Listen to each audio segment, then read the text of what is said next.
In the pilot episode of Supernatural, Sam and Dean have to lay to rest a ghost they refer to as a woman in white. They talk about this as if it's a common phenomenon, and Sam tells the Phantom's somewhat irritated former husband that the ghost is, quote, a woman in white, or sometimes weeping woman. It's a ghost story, more of a phenomenon really. They're spirits. They've been sighted for hundreds of years, dozens of places, in Hawaii, Mexico, lately Arizona, Indiana. All these are different women, but all share the same story. When they were alive, their husbands were unfaithful to them, and these women, basically suffering from temporary insanity, murdered their children. Then, once they realised what they had done, they took their own lives. So now their spirits are cursed, walking back roads, waterways, and if they find an unfaithful man, they kill him, and that man is never seen again. So who is the Weeping Woman? Is this a real bit of folklore, and where does it come from? Hi, I'm Juliet. I'm an historian and a writer and a folklore specialist, and on this channel I explore myth, legend, folklore, ghost stories, and weird and wonderful history in general. And today I am looking at the folklore background of Supernatural's first ever monster, the Woman in White.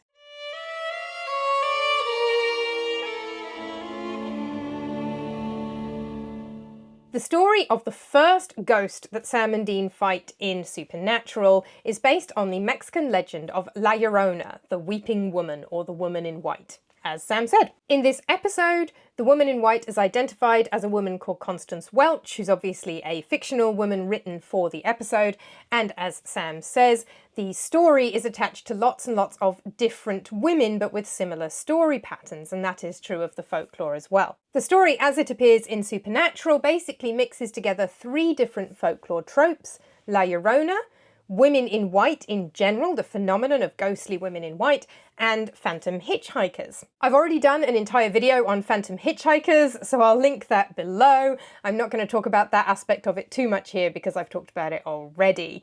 But the other two are particularly interesting. The primary influence is this Mexican legend of La Llorona. The La Llorona legend combines aspects of folklore, mythology, and even real people from various different times and places. Primarily, of course, Mexico. One of her forebears is the Aztec goddess, the snake woman, Cihuacotl, who was associated with midwives and fertility. When Cihuacotl appeared before men, she was covered in chalk and wore white clothing. And she also sometimes walked around at night weeping and wailing, so you can see the connections with some aspects of La Llorona's story there. According to Aztec accounts of the signs that foretold the Spanish invasion of Cortés, which were translated into Spanish many years later, one of the omens of the invasion was that a woman was heard walking through the streets weeping for her children and saying, "Oh, my children, where am I going to take you?" The priests interpreted this as Cihuacotl, who had prophetic abilities, and it was a prophecy or a foreboding or an omen of the invasion, which would lead to the deaths of so many children. Another woman who sometimes gets combined with La Llorona is a real woman called La Malinche, or Marina. She was a real Nahua woman who worked as a translator for Cortés and had a son with him called Martin. She's often seen as a traitor to her people because she may also have been a strategic advisor to Cortés. She later married one of Cortés's captains, a Spanish nobleman called Juan Jaramillo, and she had a daughter with him, Maria, and then seems to have died not long afterwards. She is sometimes conflated with La Llorona because of Cortés' betrayal of her, kind of passing her off then to one of his captains and ending their relationship. But she does not murder her children. Her son goes on to be Cortés's heir, and there's no real connection with La Llorona other than that kind of aspect of betrayal. But she does sometimes get conflated with her in some folklore. These indigenous Mexican elements then get combined with some European folklore elements, particularly the ancient Greek figure of Medea. Medea is left by her husband Jason, who leaves her for a younger woman. She is also a foreigner. She's not a Greek, so she's alone in Greece when Jason leaves her. And she murders their children as revenge, because in the ancient Greek mindset, children are more important to the father than the mother. She's very sad about it, but because of this idea that children are particularly important for the father. So she kills their own children to get revenge on Jason. The most famous depiction of this is in Euripides' play Medea. Medea is a witch who gets rescued and pulled off on a dragon chariot by Apollo, so she gets away scot-free in her case. And then the other folklore aspect that seems to play into the story of La Llorona is Celtic and other European white ladies, but we're going to come back to them and talk about them a little later in the video. The version of La Llorona's story that Sam gives in the pilot episode of Supernatural is pretty much the most common version of the story as told in oral folklore up to today, and it combines aspects of all of those earlier figures, Medea, Siwakotl, and the Celtic and European white ladies. Whichever real-life woman the ghost may or may not be associated with in each version, it's generally someone who has killed her children or her children have died, but often she has killed them, often in vengeance for her husband running off on her or her lover running off on her. She's angry with men, and she's often associated with rivers or water. And unlike Medea, La Llorona has often drowned her children, but then realises what she's done and is horrified. So she wanders the streets weeping for her children, and that's why she's the weeping woman. In Supernatural, she's a named specific fictional woman called Constance Welch who drowns her children in the bathtub. I think the fact it's in the bath and not the river probably has more to do with practical considerations and budgetary constraints for a pilot for a TV show rather than anything kind of deep relating to the folklore. In some versions of the story, as in Supernatural, she goes after unfaithful men or sometimes just young men in general. In other versions, she goes after badly behaved children, a little bit like the ancient Greco-Roman Lamia monster. And I've done a whole video on the Lamia as well, so I'll link that below. When Sam's listing off places that La Llorona, or as he calls her, the woman in white or weeping woman, is associated with, he mentions Hawaii in there. La Llorona isn't massively connected with Hawaii, but that might be where the phantom hitchhiker aspect comes in. In the pilot episode of Supernatural, Constance Welch, the woman in white, is also a phantom hitchhiker. She stands by the roadside and she wants men to pick her up. And then she murders them. Phantom hitchhiking is not a core part of the older La Llorona tradition from Mexico, but there are versions that incorporate that aspect. Phantom hitchhiker stories in Hawaii often feature the goddess Pele rather than a ghost, but there is also a story of a newlywed who was thrown from her car in an accident that killed both herself and her husband on the Pali Highway in Oahu, and now she wanders the highway dressed in a white gown looking for her husband. So there's a kind of phantom hitchhiker or phantom roadside ghost and woman in white put together. And La Llorona has actually been merged with the vanishing hitchhiker in Indiana, which Sam did also mention, in oral stories collected by a professor at Indiana University in the 1970s.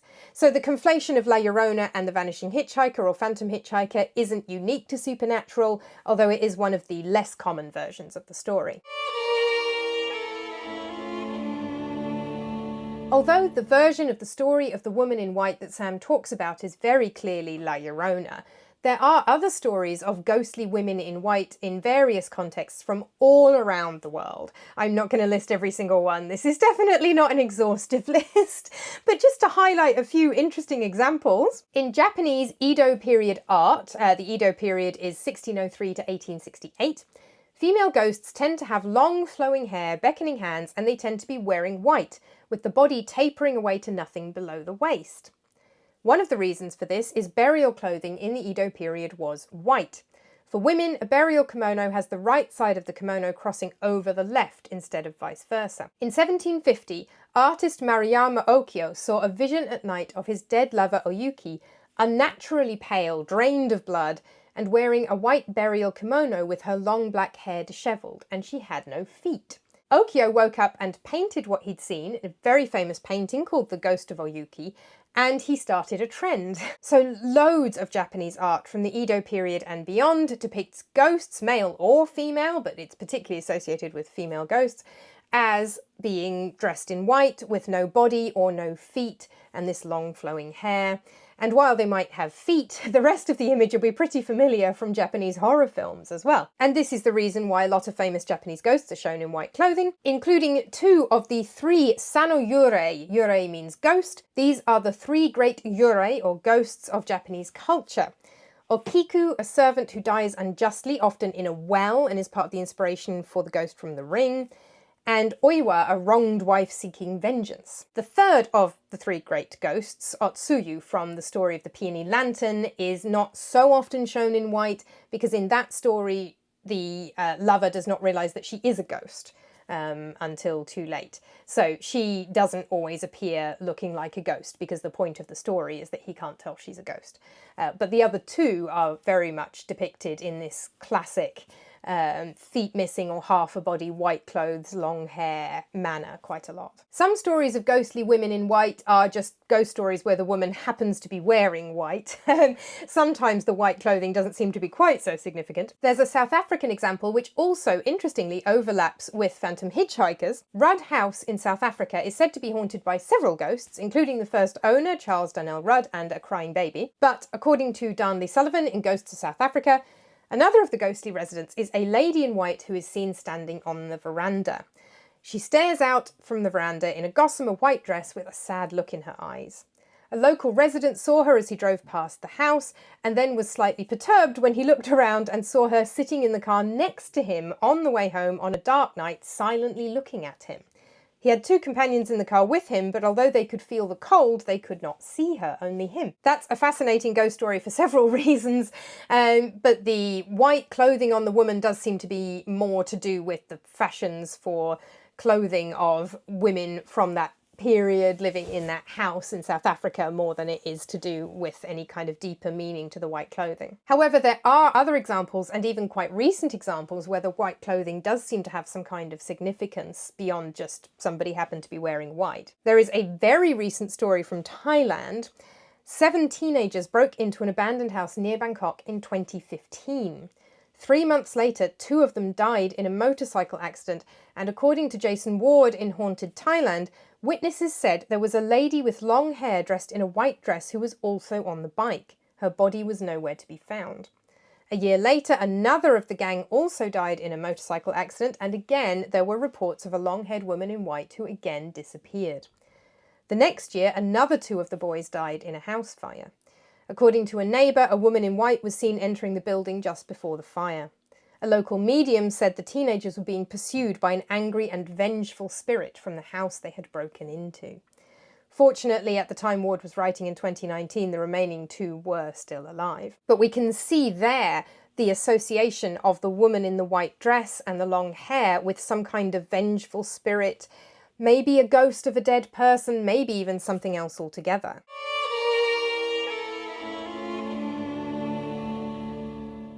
And that brings us to the European folklore, which is again a mix of the ghosts of often specific women said to have died and be haunting a place for whatever reason, and also stories that are more connected to some kind of spirit that isn't necessarily the soul of a dead person. They're also often associated with death omens. White ladies and grey ladies are all over British ghost folklore. If you are wandering a British castle, chances are there's a white lady or a grey lady wandering it as well, or maybe a monk. Something to do with kind of seeing white or grey or even black shadows that look a bit like long gowns or monks' habits or something. Just to give one example out of dozens, if not hundreds, the story of the White Lady of Lew Trenchard. You can read this in Gillian Bennett's 100 Greatest British Ghost Stories. In 1879, Reverend Baring Gould told William Henderson that the manor house he had inherited in 1872, Lew Trenchard House in Devon, was haunted by a white lady. The ghost was thought to be that of his ancestor Madame Gould, who had refused to go to bed during her final illness and died sitting up in her chair in 1795. The Reverend reported that before the renovations he had recently done in the house, there had been a corridor along the whole upper story of the house, and his mother used to hear the sound of high-heeled shoes walking along the corridor at night. He said his sister had stayed up trying to see the ghost, although she'd never managed to see her. He did also say the ghost had been seen pacing up and down an avenue of oak trees in the grounds, as well as standing by a stream on the edge of a nearby property, dressed all in white and combing her brown hair with a silver comb or letting water trickle through her fingers. And that last part is very interesting because up to that point, Madame Gould seems like a fairly straightforward ghost. She is a relatively well-known person who has died in the house, and then there are reports of ghostly activity in the house and it's associated with her.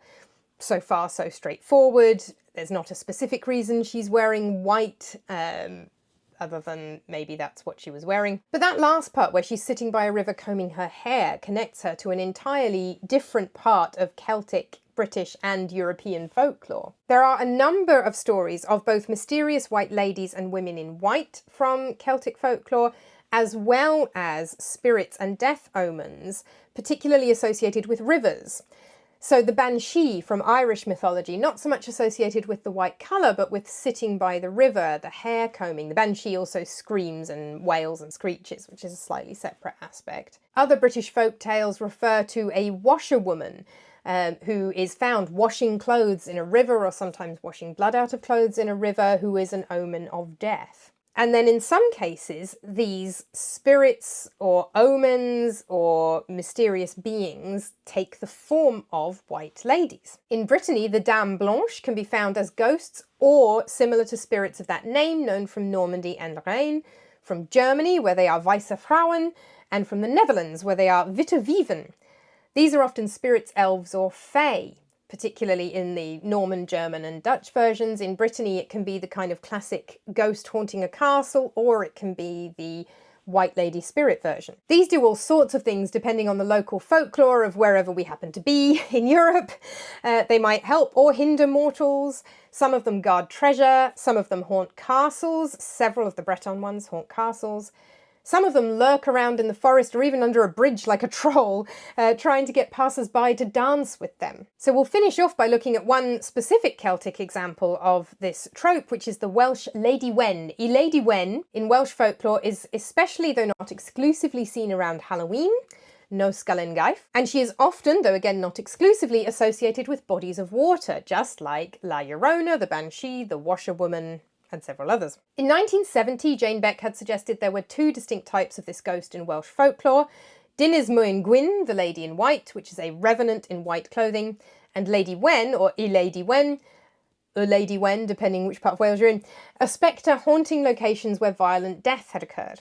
However, more recently, Delyth Badder and Mark Norman have noted that there doesn't seem to be much evidence for that division in Welsh language primary sources.